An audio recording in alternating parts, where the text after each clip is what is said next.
This premises is called Block 929. I call it Block 929 because I'm an advocate of cement blocks. So we have built our property using cement blocks, and this plot is on plot number 929. So I decided to call this channel Block 929 and call my premises Block 929. We all know that permaculture begins from the home. Now, this is the home where we are going to be living in. This is a work in progress, but this area where I'm standing is the kitchen. So these papayas have started to get ripe, so I've eaten a few of these papayas and they're very, very delicious. And I hope that I might be able to eat the mangoes very soon.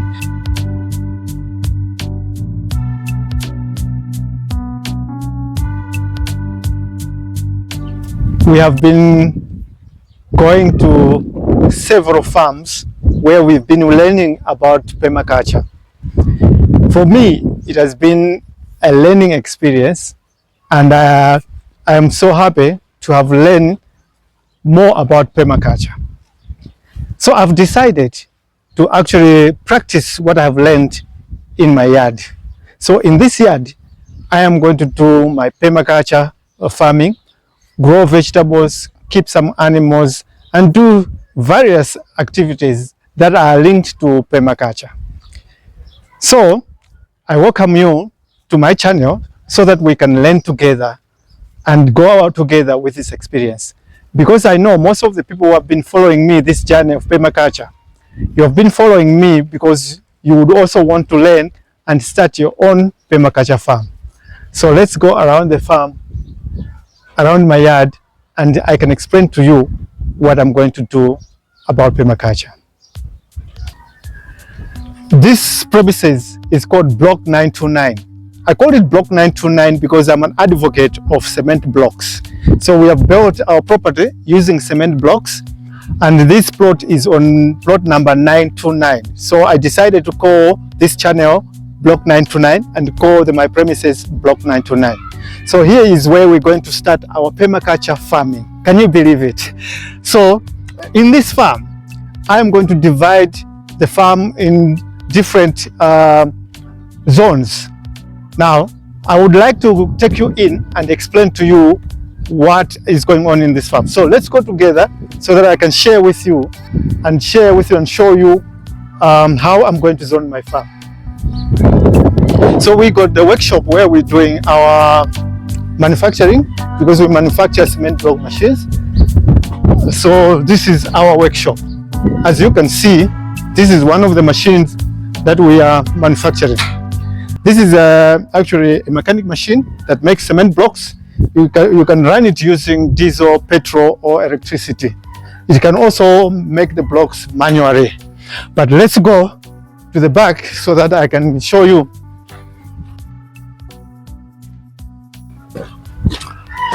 All right, so I'll take you in my house.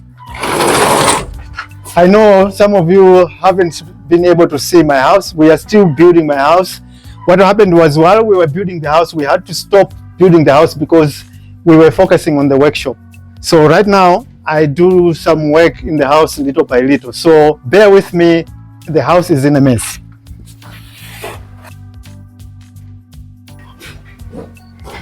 Yeah, so we all know that permaculture begins from the home. Now, this is the home where we are going to be living in. This is a work in progress, but this area where I'm standing is the kitchen. So permaculture, it means that in the kitchen, that's where you will be preparing our food and everything, but then the preparation of the food is going to come together with waste. So the waste will be taken from the kitchen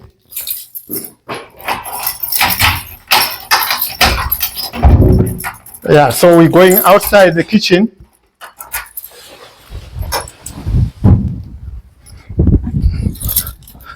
All right, so we're coming outside the kitchen. From outside the kitchen, I'm going to take you to zone 1. So this is zone 1. All right, this is where the waste that's going to be produced in the kitchen is going to be processed. So I'll have an area where I'm going to process waste this side. But now on zone 1, I'll have a small garden. So on this garden, I'm going to grow some vegetables that can be easily accessible from the kitchen, and then from the garden to the kitchen. So this is my zone 1. Now from zone 1, let me take you to zone 2.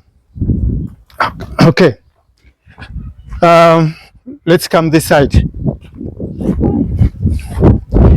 So that's my zone 1, where we're going to process all the food that we're going to produce around this farm. So what we're going to do is we're going to learn more about weed management, because I understand that we also need to have mulch on the ground that will help to preserve some moisture, to keep the garden always having moisture throughout the year. So most of the weeds will be removed, but some of them are going to be left on the farm. Now, I am going to pass through here, and I'll tell you later about this area. So, but I'm actually taking you to zone 2.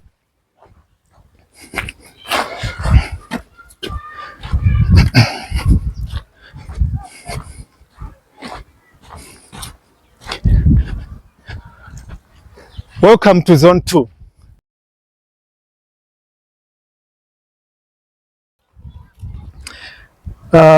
This is going to be our zone 2. In zone 2, we are going to plant some plants, vegetables also, but now plants that can also rise much higher. We will also plant some fruits in here, and then, but dividing the farm, this farm, and this is actually the biggest part of the farm here at Block 929. Where we can have various types of vegetables that can take us throughout the year. So we are going to divide this zone 2 in sections where we will plan it so that we are having food throughout the year. So we will also have some of the seeds germination. Seed germination, we'll do it here also, so that we can transfer some of the seeds and the plants to zone 1. So this is actually our zone 2. Yeah, so please leave a comment and tell us how you feel that we can be able to design this zone 2. Or do you think it's a right idea for me to put zone 2 in this area? So now let's go to zone 3.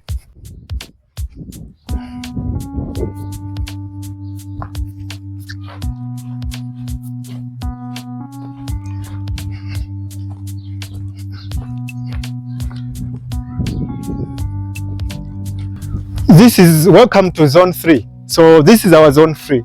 I know many of you are going to be saying, how come you're coming from zone 1, you're passing zone 3 to go to zone 2? Yeah, I've decided to do this because I had already started planting some of my fruit trees here. So as you can see, I've got some mulberry trees that I planted. I also planted a lemon tree. There's another lemon tree. I think these are also orange. This orange tree, there's an orange tree. I've also planted a mango tree here, and also I planted avocado pear tree here. It was eaten by goats. So, and this is one of the things that I would like also to explain to you, that I live close to a farm. So because I live close to the farm, I live close to the village. So some of the animals from the village, they come here and then they disturb my my property. So I still need to close the property up. All right, so let's now go to our animal kingdom, which is going to be zone 4. So as small as this yard might look to you, it will also have an animal kingdom. Yeah, so this is the only place that is left for me to close. I need to put a gate. Once I put a gate, that's when I am going to focus with this permaculture farm and start it running. And as you can see here, this is actually manure that I got from last time somewhere here in Lilongwe. This is chicken manure. So I'm going to go and buy more of the chicken manure and mix it with the soil, because right now we are in the month of July, end of July, and very soon we're going to be getting the rainy seasons coming around maybe September, October. We'll be having the first rains. So I want to be ready. By then I will have done everything, fixed the farm, preparing for that harvest. So in the future, I'm going to have a gate here. So there will be a access gate that one can actually access to come here to our animal farm. So Animal Kingdom is going to be here. So a permaculture farm has to have Animal Kingdom because the animals are going to provide you with the food, but also they can provide you with the manure, which will help you to improve the quality of your soil on the farm. Because on this farm, we're not going to use synthetic fertilizers. So we'll be using organic manure. So we'll have some animals here. We'll have rabbits that will help us to get fertilizer, and also rabbit urine will help us with pest control. We'll have chickens to get the manure.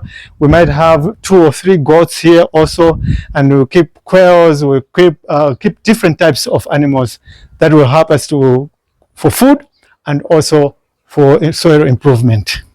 Yeah, so I still want your ideas. Tell me, if this farm belonged to you, how would you have planned it? Because what I'm doing now, I'm doing a design which in permaculture, they call it permaculture design.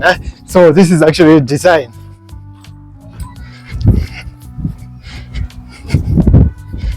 Yeah, so as you can see, in this farm, I have already started enjoying the fruits of the farm. Right now, I'm already harvesting the papayas. So these papayas have started to get ripe. So I've eaten a few of these papayas and they're very, very delicious. And I hope that I might be able to eat the mangoes very soon. But as you can see, I had a lot of cabbage, and this cabbage was attacked by goats. So what I did, I decided to pause my farming here, because first I need to secure the yard. After I've secured the yard, then I can be able to do grow some vegetables. It doesn't help for me to grow vegetables and then they're being attacked by goats. All right.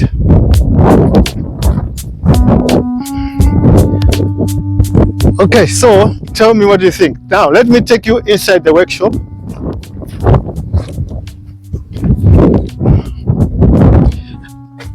Welcome to my workshop. I just want to take you in so that I can show you what is going on. You have to bear with me, it's in a mess, but at least we're doing something.